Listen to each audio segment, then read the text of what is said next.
الحمد للہ والصلاة علی اہلہا اما بعد فاعوذ باللہ من الشیطان الرجیم بسم اللہ الرحمن الرحیم فإن آمنوا بمثل ما آمنتم به فقد اهتدوا فإن تولوا فإنما هم في شقاق فسيكفيكهم الله وهو السميع العليم قال النبي صلی اللہ علیہ وسلم قال النبي صلی اللہ علیہ وسلم اصحابی كالنجوم فبأيهم اقتديتم اهتديتم او كما قال علیہ الصلاة والسلام صدق اللہ وصدق رسولہ النبی الأمی الکریم ونحن على ذلك لمن الشاہدین والشاکرین والحمد للہ رب العالمین۔ استاد محترم حضرت مولانا مفتی الیاس صاحب کے حکم پر چند معروضات آپ کے سامنے رکھنی ہے۔ قرآن کریم کی جو آیت کریمہ تلاوت کی، اللہ تبارک و تعالی صحابہ کرام کے ایمان کا معیار بتا رہے ہیں کہ آپ کو بھی صحابہ کرام جیسا ایمان لانا پڑے گا۔ فَإِنْ آمَنُوا بِمِثْلِ مَا آمَنْتُمْ، کہ دنیا کے لوگ ایسا ایمان لے آئیں جیسا صحابہ کا ایمان ہے، فَقَدْ اهْتَدَوْا، پس تحقیق وہ ہدایت پا جائیں گے۔ فَإِنْ تَوَلَّوْا فَإِنَّمَا هُمْ فِي شِقَاقٍ، اور اگر اس ایمان لانے سے، اس جیسا ایمان جیسا کہ صحابہ کرام کا ہے، ایسا ایمان لانے سے یہ لوگ روگردانی کرتے ہیں، فَإِنَّمَا هُمْ فِي شِقَاقٍ، تو وہ بدبختی میں ہیں۔ فَسَيَكْفِيكَهُمُ اللَّهُ، پس صحابہ کے لیے، صحابہ کے بدلہ لینے کے لیے یا صحابہ کو تکلیف دینے والوں سے بدلہ لینے کے لیے اللہ ہی کافی ہو جائے گا۔ وَهُوَ السَّمِيعُ الْعَلِيمُ، وہ سننے والا اور جاننے والا ہے۔ مفسرین نے لکھا ہے کہ اس آیت کریمہ سے یہ بات ثابت ہوتی ہے کہ صحابہ کرام معیار ایمان ہیں۔ ایمان کا معیار صحابہ کرام ہیں، یعنی کہ صحابہ جیسا ایمان جو لائے گا اس کا ایمان قابل قبول ہوگا۔ جس کا ایمان صحابہ کرام کے ایمان سے ہٹ کر ہوگا اس کا ایمان قطعاً قابل قبول نہیں ہوگا۔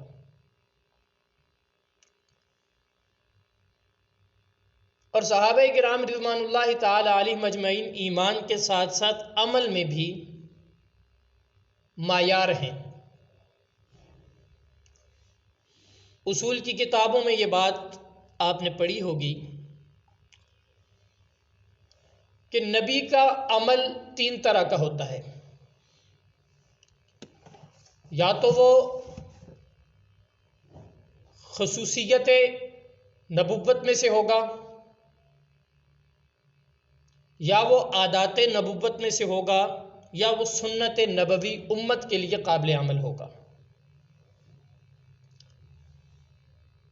اگر خصوصیات نبوت میں سے ہے یا عادات نبوت میں سے ہے تو امت کے لیے قابل عمل نہیں ہوتا۔ اب اس بات کا پتہ کہاں سے چلے گا کہ کون سی بات نبوت کی خصوصیات میں سے ہے اور کون سی بات امت کے لیے قابل عمل ہے؟ تو اس میں دیکھا جائے گا کہ نبی کے جس عمل پر صحابہ کرام رضوان اللہ تعالی علیہم اجمعین نے عمل کیا ہو وہ امت کے لیے بھی قابل عمل ہے، اور جس بات کو صحابہ نے چھوڑ دیا گویا کہ وہ نبی کی خصوصیات میں سے ہے۔ تو اس اعتبار سے صحابہ معیار عمل بھی ہوئے، عمل کے اعتبار سے بھی معیار صحابہ کرام اور ایمان کے اعتبار سے بھی معیار صحابہ کرام ہیں۔ جیسے حضرت عبداللہ بن عباس رضی اللہ تعالیٰ عنہ کا مشہور قول مشکات شریف میں موجود ہے، من کان منکم مستنن فلیستن بمن قد مات، جو تم میں سے چاہتا ہے کہ کسی کو اپنا رہنما بنائے، کسی کو اپنا مقتدا بنائے، فلیستن بمن قد مات، پس اسے چاہیے کہ وہ اس کا اپنا رہنما اور مقتدا بنائے، بمن قد مات، جو دنیا سے چلے گئے، جو فوت ہو گئے۔ فإن الحی لا تؤمن علیہ الفتنہ، اس لیے کہ جو زندہ ہیں ان کے فتنے میں مبتلا ہونے سے اطمینان نہیں ہے۔ اور وہ کون لوگ ہیں جو فتنے سے بچ کر دنیا سے چلے گئے؟ فرمایا اولئک اصحاب محمد صلی اللہ علیہ وسلم، وہ نبی کریم صلی اللہ علیہ وسلم کے صحابہ ہیں۔ ابرھا قلوبا واعمقھا علما واقلھا تکلفا، دلوں کے اعتبار سے وہ پاک صاف ستھرے تھے، علم کے اعتبار سے گہرائی تھی ان میں، اور تکلفات کے اعتبار سے بہت کم تھے۔ فاعرفوا لهم فضلهم، ان کی فضیلت کو پہچانو۔ کانوا افضل هذه الامہ، وہ اس امت میں سب سے افضل جماعت ہے۔ تو صحابہ کرام رضوان اللہ تعالی علیہم اجمعین، اللہ تبارک و تعالی نے ان کو نبی کریم صلی اللہ علیہ وسلم کا ساتھی بنایا، اور صحابہ کے ذریعے اللہ تعالی نے دین کو تقویت عطا فرمائی۔ اور چونکہ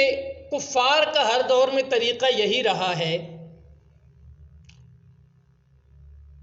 کہ وہ بنیاد اور جڑ کو ختم کرنے کی کوشش کرتے ہیں، تو چونکہ دین کی بنیاد صحابہ تھے، تو اسی طرح صحابہ کرام پر بھی حملہ کیا گیا۔ جیسا کہ عیسیٰ علیہ السلام کو دین کو مسخ کرنے کے لیے وہ ساول اور پولس کی کہانی اور اس کا واقعہ آپ نے سنا اور پڑھا ہوگا، ایسے ہی نبی کریم صلی اللہ علیہ وسلم کی دین پر حملہ کرنے کے لیے عبداللہ بن سبا نامی ایک یہودی نے کوشش کی۔ اس شخص نے حضرت سیدنا ابو بکر صدیق اور سیدنا عمر فاروق رضی اللہ تعالیٰ عنہما کے دور میں اسلام کو بہت زیادہ نقصان پہنچانے کی کوشش کی، لیکن چونکہ کھلم کھلا کفار مسلمانوں کے مقابلے میں ٹکنے کی جرت نہیں رکھتے تھے، چنانچہ اس نے حضرت عثمان رضی اللہ تعالیٰ عنہ کے ہاتھ پر بظاہر بیعت کی، اور بیعت کرنے کے بعد اسلام کے خلاف پروپیگنڈا شروع کر دیا۔ چنانچہ حضرت عثمان رضی اللہ تعالیٰ عنہ کی شہادت میں بھی اس شخص کا بڑا کردار ہے۔ اور پھر اس نے بنیادی نعرہ یہ لگایا کہ اہل بیت کا نام لیا، بالخصوص سیدنا علی المرتضیٰ رضی اللہ تعالیٰ عنہ کا نام لے کر صفات الوہیت حضرت علی میں ماننا شروع کر دی، یہاں تک کہ اس شخص نے یہ دعویٰ کیا کہ حضرت علی خدا ہیں اور میں ان کا بھیجا ہوا رسول اور نبی ہوں۔ اور بہت سارے لوگ، بہت سارا گروہ اور بہت سارا جتھا اس کے ساتھ مل گیا۔ چنانچہ حضرت علی رضی اللہ تعالیٰ عنہ نے اپنے دور میں جب ان کو پتہ چلا تو ان کو جمع کیا جو میسر آ سکے، اور کچھ کنویں کے کنویں کھدوائے اور ان کنووں کو لکڑیوں سے بھرا اور آگ جلائی، اور دوسری طرف کچھ مزید کنویں کھدوائے اور ان آگ والوں کنووں سے ان کنووں میں کھڑکیاں رکھیں اور ان کنووں کے اندر ان کو گاڑ دیا۔ لیکن اس شخص نے اس دفن ہوتے وقت بھی یہ کہا لا يعذب بالنار الا رب النار، کہ آگ سے عذاب نہیں دیتا مگر وہی جو آگ کا رب ہے۔ تو معلوم ہوا کہ حضرت علی خدا ہے۔ اب اس نے حضرت علی کا نام لے کر باقی صحابہ کرام رضوان اللہ تعالی علیہم اجمعین پر طعن و تشنیع اور ان پر اعتراضات گھڑنا شروع کر دیے۔ حضرت عثمان رضی اللہ تعالیٰ کے خلاف جو بغاوت کھڑی ہوئی، اس کا بھی بنیادی محرک یہی تھا، اور اسی شخص نے سب سے پہلے دعویٰ یہ کیا تھا کہ خلافت و امامت کے سب سے پہلے حقدار حضرت علی تھے۔ چنانچہ یہاں سے آغاز ہوا۔ اب بعد میں چونکہ اس نے بہت سارے علاقوں میں، یمن کے شہر صنعاء کا رہنے والا تھا اور بہت سارے علاقوں میں یہ گھوم پھر کے اپنی محنت کر کے آیا تھا، تو بہت سارے علاقوں میں بہت سارے اس کے نظریات کے حامل لوگ موجود تھے۔ تو ابتداً یہ ایک سیاسی فرقہ، سیاست کے طور پر سامنے آئے تھے، لیکن آہستہ آہستہ یہ ایک مذہبی فرقہ بن گیا، جنہوں نے اپنے آپ کو شیعان علی کے نام سے متعارف کروایا، اگرچہ حضرت علی رضی اللہ تعالیٰ عنہ کے نظریات کے بالکل برعکس تھے۔ پھر ابتدائی طور پر شیعوں کے کئی گروہ بنے، ان میں سے کچھ وہ تھے جو صرف حضرت علی سے محبت کرتے تھے، اس وجہ سے شیعان علی کہلاتے تھے، اور جو حضرت عثمان کے حامی تھے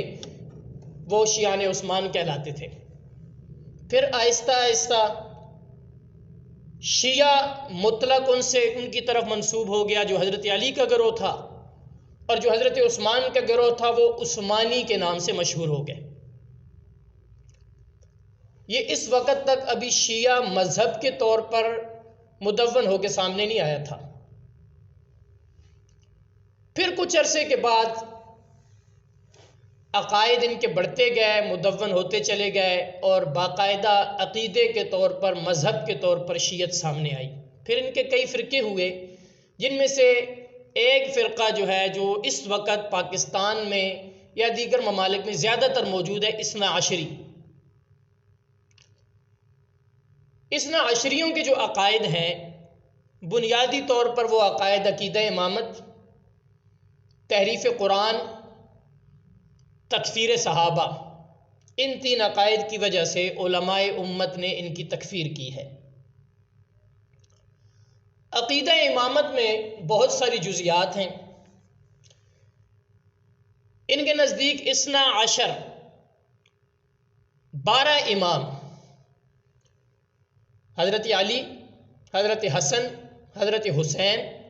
حضرت علی زین العابدین، امام محمد باقر، امام جعفر صادق، امام موسیٰ کاظم، امام علی رضا، امام علی نقی، محمد تقی اور امام علی رضا، اور بقول ان کے 12واں امام محمد مہدی۔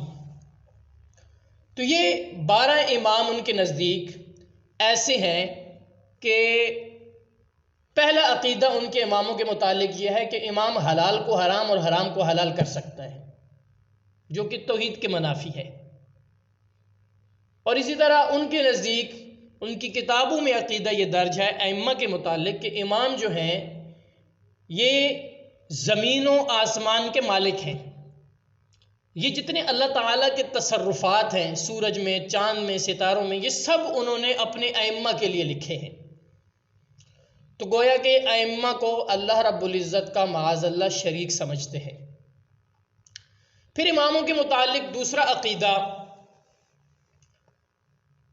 یہ ہے کہ ان من ضروریات مذہبنا ان لائمتنا مقاما لا یبلغہ ملک مقرب ولا نبی مرسل۔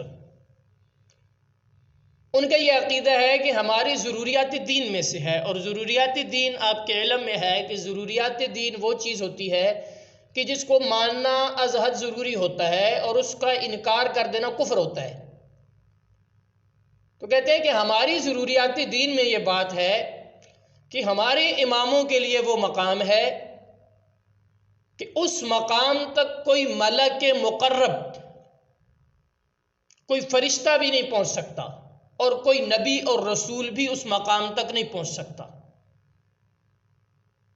گویا کہ اماموں کا مرتبہ انبیاء سے زیادہ ہے۔ اب اہل سنت والجماعت کے نزدیک تو نبی کریم صلی اللہ علیہ وسلم کے بعد کوئی کسی کو ذلی اور بروزی طور پر بھی نبی مانے، مرتبے میں آپ سے بڑھ کر نہیں، آپ سے کم، تو وہ دائرہ اسلام سے خارج ہوتا ہے۔ تو یہ جائے کہ انبیاء سے بڑھ کر کسی کو کوئی مانے تو اس کے متعلق علماء کا فتویٰ بالکل واضح ہے کہ عقیدہ امامت میں یہ عقائد رکھنے والے دائرہ اسلام سے خارج ہیں۔ پھر اسی طرح مزید امامت کے نام پر نبوت کی توہین، انبیاء کی توہین، ان کا بنیادی مقصد ہے۔ یعنی کہ یہاں تک کہتے ہیں کہ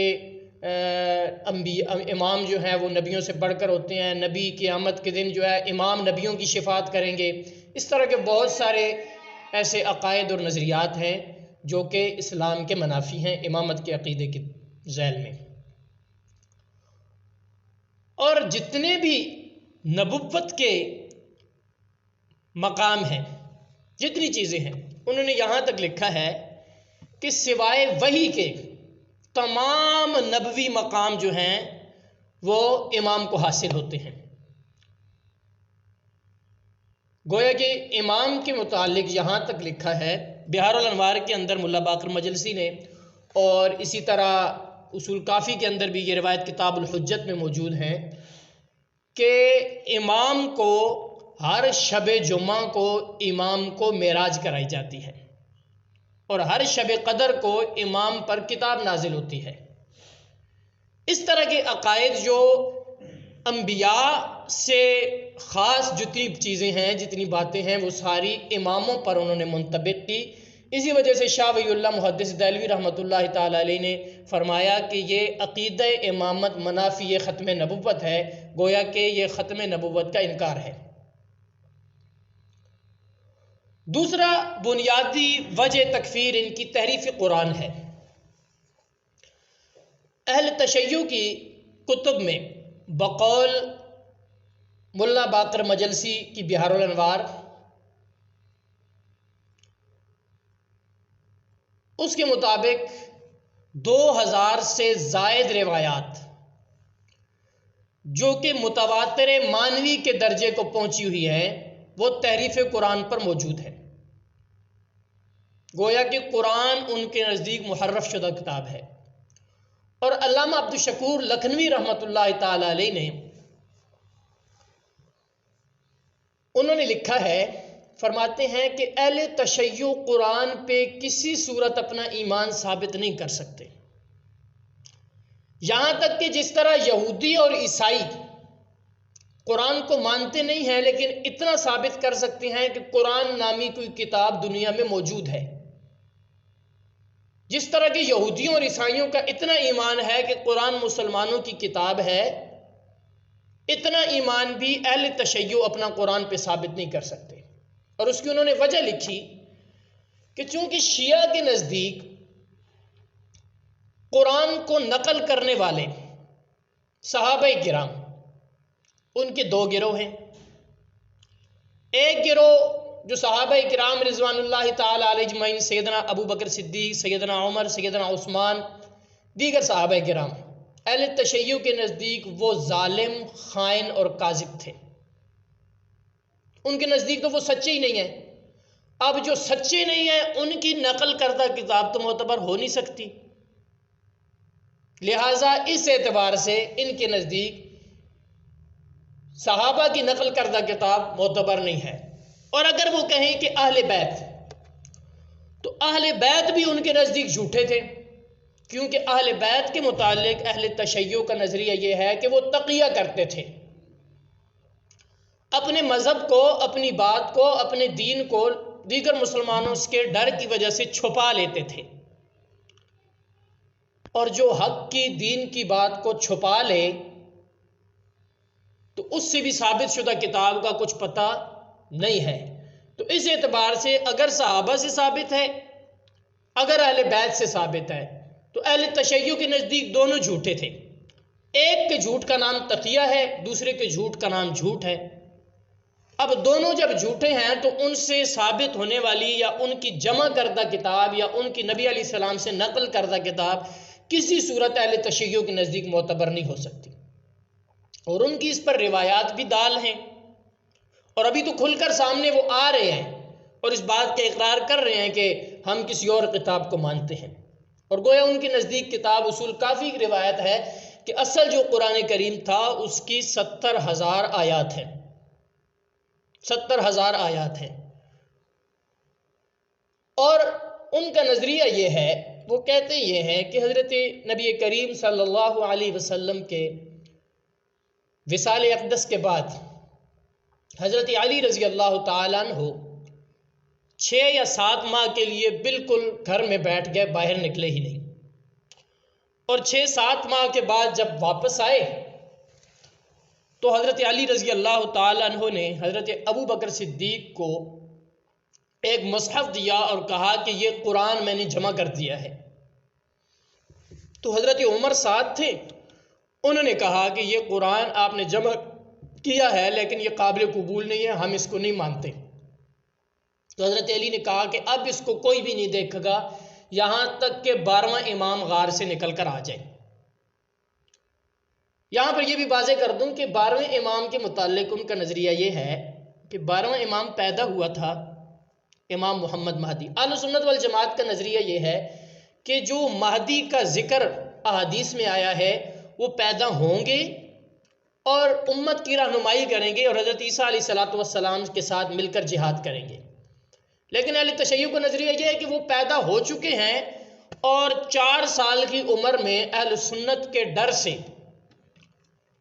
وہ سرہ من رعا نامی شہر کے ایک غار میں چھپ گئے، اور کچھ عرصہ ان کے پاس لوگ جاتے رہے اور ان سے ملاقاتیں ہوتی رہیں، اور پھر اس کے بعد جو ہے ان سے ملاقاتیں کوئی نہیں، ابھی وہ قیامت کے نزدیک واپس آئیں گے۔ تو اب وہ کہتے ہیں کہ وہ قرآن جو اصلی قرآن ہے وہ 12ویں امام کے پاس غار میں موجود ہے، جو 70 گز لمبا ہے اور 17,000 آیات ہیں اس میں۔ وہ قرآن اصلی قرآن وہ لے کے آئے گا۔ اب سوال یہ پیدا ہوتا ہے، ترجمہ فرمان علی کے اندر مولوی فرمان علی نے لکھا ہے، ان کا ایک بڑا علامہ گزرا ہے، اس نے لکھا ہے کہ پھر ہم یہ قرآن پڑھتے کیوں ہیں؟ جب اصل قرآن امام کے پاس موجود ہے تو یہ قرآن تحریف شدہ ہم کیوں پڑھتے ہیں؟ تو اس کے اندر لکھتا ہے کہ ہم امام کے حکم سے مجبور ہیں، امام نے حکم دیا ہے کہ یہ قرآن تم پڑھا کرو، جب تک کہ دوسرا قرآن اصل قرآن نہیں آ جاتا اس وقت تم یہی قرآن پڑھتے رہو۔ تو یہ تحریف قرآن کا نظریہ کہ قرآن میں معاذ اللہ تحریف ہوئی، صحابہ کرام نے قرآن کو بدل دیا، 2000 سے زائد متواتر مانوی کی حد تک پہنچی روایات ہیں، ان روایات اور اس عقیدے کی وجہ سے اہل تشیع کی تکفیر کی گئی ہے۔ تیسری وجہ تکفیر اہل تشیع کی جو کی گئی ہے وہ صحابہ کرام رضوان اللہ تعالی علیہم اجمعین کی تکفیر کی وجہ سے، کہ اہل تشیع صحابہ کرام کی تکفیر کرتے ہیں، اور یہ مسلمہ قاعدہ ہے، بخاری شریف میں روایت بھی ہے کہ جو کسی کی تکفیر کرتا ہے یا تو وہ کافر ہوتا ہے یا وہ تکفیر اس کی طرف لوٹ آتی ہے۔ اب یہ عام مومن تکفیر کی وجہ سے انسان کافر ہو جاتا ہے، چاہے جائے کہ صحابہ کرام کی تکفیر جن کے ایمان کی گواہیاں بلکہ جن کے ایمان کو معیار بنا کر اللہ تبارک و تعالیٰ نے قرآن میں پیش کیا ہے، اس کو ان صحابہ کرام کی تکفیر کرنے والا، صحابہ کرام تو مومن ہیں اور اللہ نے کہا اولئک هم المؤمنون حقا، وہ پکے مومن ہیں۔ اب صحابہ جب پکے مومن ہیں تو لا محالہ جو صحابہ کرام کی تکفیر کرتا ہے، صحابہ کرام کو معاذ اللہ کافر کہتا ہے، تو اس اصول کے تحت وہ خود دائرہ اسلام سے خارج ہو جاتا ہے۔ مزید بہت سارے عنوانات ہیں، بہت ساری چیزیں ہیں، لیکن اتنا تفصیلی وقت نہیں ہے۔ اتنی بات ہے کہ صحابہ کرام رضوان اللہ تعالی علیہم اجمعین پر ہونے والے اعتراضات، کہ صحابہ کرام پر اہل تشیع کے علاوہ بہت سارے اور بھی فرقے ہیں، وہ مودودی ہو گئے، وہ آج کے دور میں مرزا محمد علی انجینئر ہو گیا، یا اور کوئی بھی ہو، وہ صحابہ کرام پر اعتراضات کرتے ہیں، فلاں صحابی نے یوں کر دیا، فلاں صحابی نے یوں کر دیا، فلاں صحابی نے یوں کر دیا۔ تو اس حوالے سے سب سے پہلے بنیادی طور پر یہ بات سمجھ لینی چاہیے، یہ اصول سمجھ لینا چاہیے کہ صحابی ہوتا کون ہے، صحابی کہتے کس کو ہیں۔ صحابی صحبت سے ہے، اور جس کو ایک لمحے کے لیے نبی کریم صلی اللہ علیہ وسلم کی صحبت مل جائے کہ ایمان کی حالت میں نبی کریم صلی اللہ علیہ وسلم کی صحبت میں آئے اور ایمان کی حالت میں ہی دنیا سے چلا جائے، اسے صحابی کہتے ہیں۔ یہاں تک کہ وہ ایک نماز بھی نہ پڑھے، ایسے صحابی بھی ہیں جنہوں نے ایک نماز بھی نہیں پڑھی۔ حضرت عسیرم رضی اللہ تعالیٰ عنہ کے بارے میں آتا ہے کہ انہوں نے ایک نماز کا وقت بھی نہیں آیا ان پر، ایمان لایا، جہاد میں گئے، شہید ہو گئے، نماز کے آنے سے پہلے پہلے اللہ تعالیٰ نے جنت دے دی۔ تو معلوم ہوا کہ صحابیت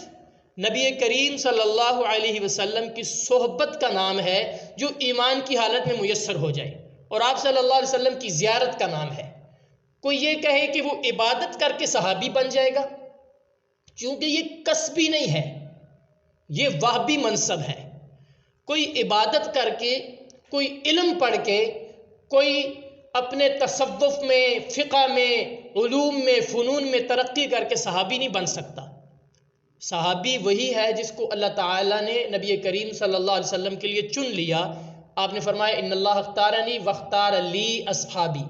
اللہ تعالیٰ نے مجھے چنا اور میرے لیے میرے صحابہ کو چنا۔ تو اب جب صحابہ کرام کو اللہ تبارک و تعالیٰ نے چنا ہے تو یہ اللہ کے چنیدہ اور وہبی منصب ہے ان کے پاس۔ جب عمل کی وجہ سے کوئی صحابی بنتا نہیں ہے تو پھر صحابہ کے عمل پر بحث بھی نہیں کی جا سکتی۔ یہ کہنا کہ فلاں نے یوں کیا ہے، فلاں صحابی نے یوں کیا ہے، فلاں کا یہ عمل ہے، فلاں کا یہ عمل ہے، جب صحابیت عمل کی وجہ سے ملتی ہی نہیں ہے تو یہ اصول ذہن میں ہونا چاہیے کہ پھر صحابہ کے عمل پر بحث بھی نہیں ہوگی۔ اب تاریخ نے یہ لکھا ہے، فلاں تاریخ نے یہ لکھا، فلاں نے یہ لکھا، فلاں نے یہ لکھا، اس کو نہیں دیکھنا ہوگا بلکہ قرآن کریم کی آیات کو دیکھنا ہوگا کہ قرآن کریم کی 1200 سے زائد آیات جو صحابہ کرام کے ایمان، تقوی، فضیلت اور ان کے کمالات کی گواہی دے رہی ہے، ہم نے ان 1200 سے زائد آیات کو مد نظر رکھنا ہے، اور اگر تاریخ کی کوئی روایت صحابہ کے خلاف آ جاتی ہے تو اس کو اٹھا کے ہم نے رد کر دینا ہے، ہم نے قرآن کو مد نظر رکھنا ہے۔ تو جب یہ اصول سامنے آ گیا، یہ ہمیشہ کے لیے اصول سامنے آئے کہ جہاں پہ بات صحابہ کی آ جائے وہاں پہ پھر عمل نہیں دیکھیں گے، وہاں پہ پھر تاریخ کی روایت کو نہیں دیکھیں گے، وہاں پہ دیکھیں گے کہ صحابہ قرآنی شخصیات ہیں۔ جب قرآنی شخصیات ہیں تو ان پر تاریخ کے ذریعے بحث بھی نہیں کی جائے گی۔ اب صحابہ کرام رضوان اللہ تعالی علیہم اجمعین پر جو بھی اعتراض ہو، بحمد تعالی علماء اہل سنت نے، وہ روافض کی طرف سے ہو یا کسی اور کی طرف سے ہو، ان تمام کے تمام اعتراضات کے جوابات دیے ہیں اور منہ توڑ جواب دیے ہیں۔ لیکن اصولی طور پر یہ بات ذہن میں ہو کہ صحابہ پر تاریخ کے ذریعے، کسی روایت کے ذریعے کوئی بھی اعتراض ہوگا تو ہم اس کو پیچھے رکھ کر قرآن کی آیات کو مد نظر رکھیں گے کہ قرآن صحابہ کے متعلق، صحابہ کے ایمان کی گواہی دے رہا ہے، لہٰذا اس تاریخ کو، اس روایت کو ہم نہیں مانتے۔ اور پھر رہی بات مشاجرات صحابہ کی کہ صحابہ کرام رضوان اللہ تعالی علیہم اجمعین کے آپس میں کہیں نزاع ہوا، کہیں کوئی بات ہو گئی، کسی بات پہ اختلاف ہو گیا، تو یہ بھی کوئی اتنی ایسی بات نہیں ہے کہ اس کو بنیاد بنا کر یا کسی ایک فریق میں شامل ہو کر ہم صحابہ کرام پر اعتراضات شروع کر دیں۔ یہاں پہ لفظ استعمال کیا جاتا ہے مشاجرات صحابہ۔ اب غور کریں تو مشاجرات کہتے ہیں درختوں کے پتے جب ہوا چلتی ہے تو درخت اکٹھے ہوتے ہیں اور وہ پتے آپس میں لگتے ہیں ایک دوسرے کے ساتھ، تو اس درختوں کے پتوں کے آپس میں ایک دوسرے کے ساتھ لگنے کو کہتے ہیں مشاجرات۔ اب یہ پتوں کا ایک دوسرے کے ساتھ لگنا، اس سے جو آواز پیدا ہوتی ہے یا یہ ایک حسن ہوتا ہے درختوں کا،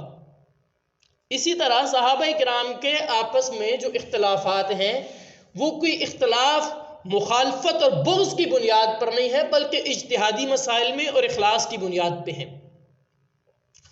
اور ان اختلافات کو ہم یوں ہی لیں گے جیسے کہ حضرت نوح علیہ السلام حضرت موسیٰ علیہ السلام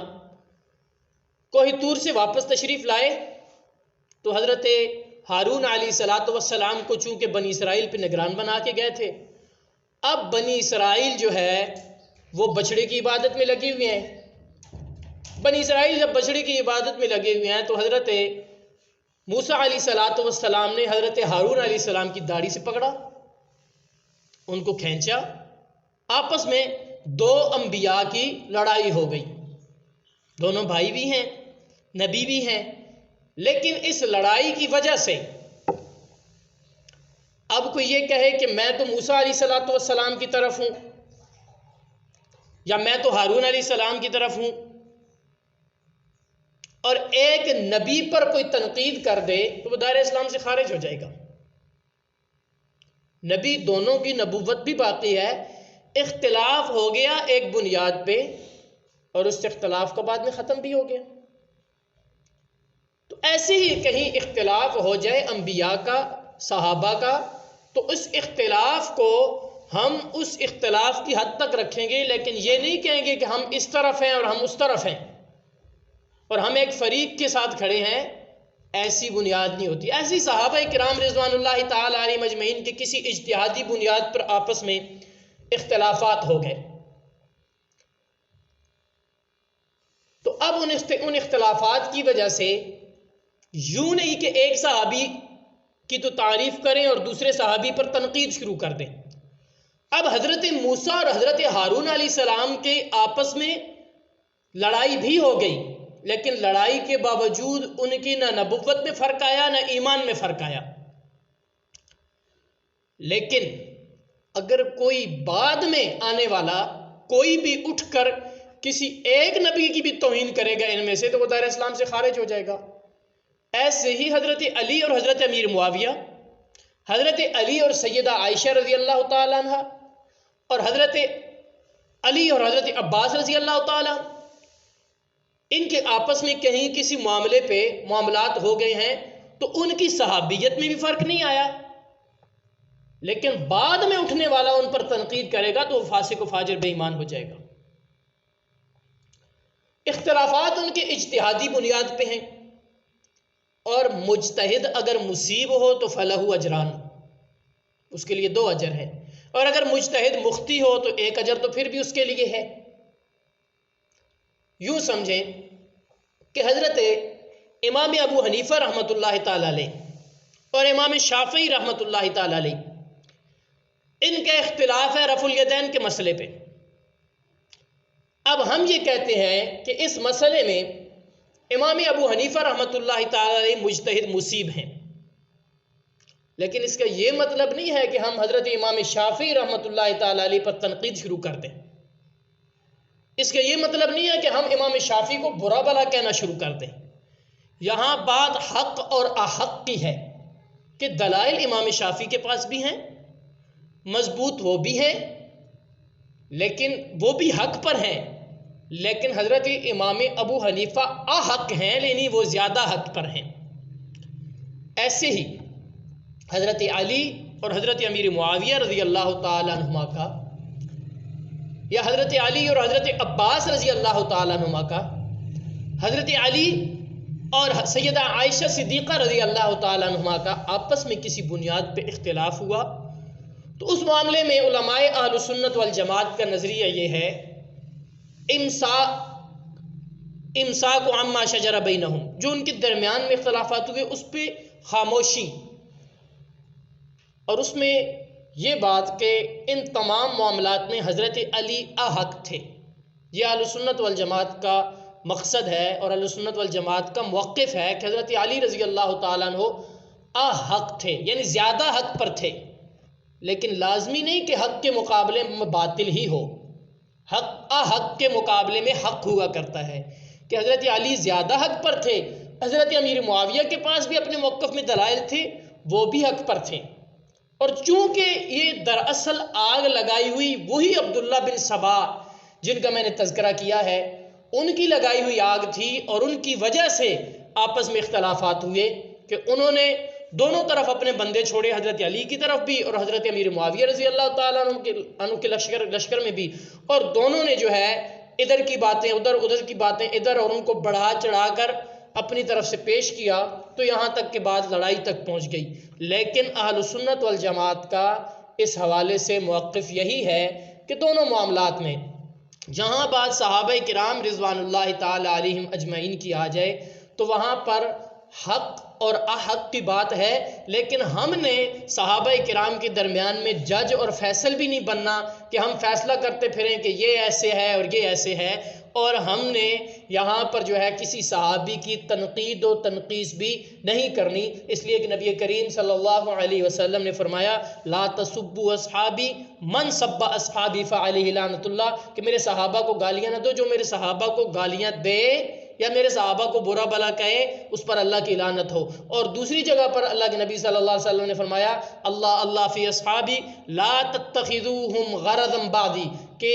میرے صحابہ کے معاملے میں اللہ سے ڈرتے رہنا اور میرے بعد ان کو طعن و تنقید کا نشانہ نہ بنانا، اس لیے کہ فمن احبہم فبحبی احبہم، جو ان سے محبت رکھتا ہے وہ میری محبت کی وجہ سے محبت رکھتا ہے، اور ومن ابغضہم فببغضی ابغضہم، اور جو ان سے بغض رکھتا ہے وہ بھی میرے بغض کی وجہ سے، اسے اصل میں صحابہ سے بغض نہیں ہے، صحابہ سے بغض کی وجہ، صحابہ سے نفرت کی وجہ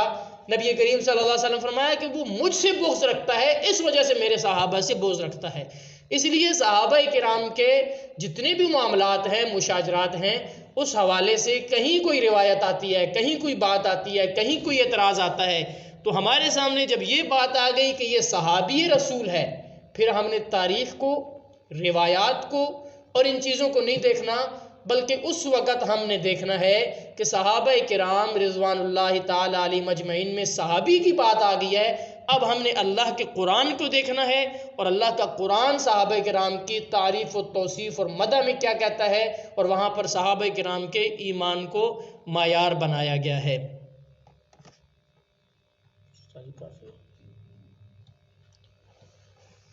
تو آج کے لیے انشاءاللہ اتنا ہی کافی ہے، پھر کبھی موقع ملا تو تفصیلی، ویسے تو عنوانات اس میں بہت سارے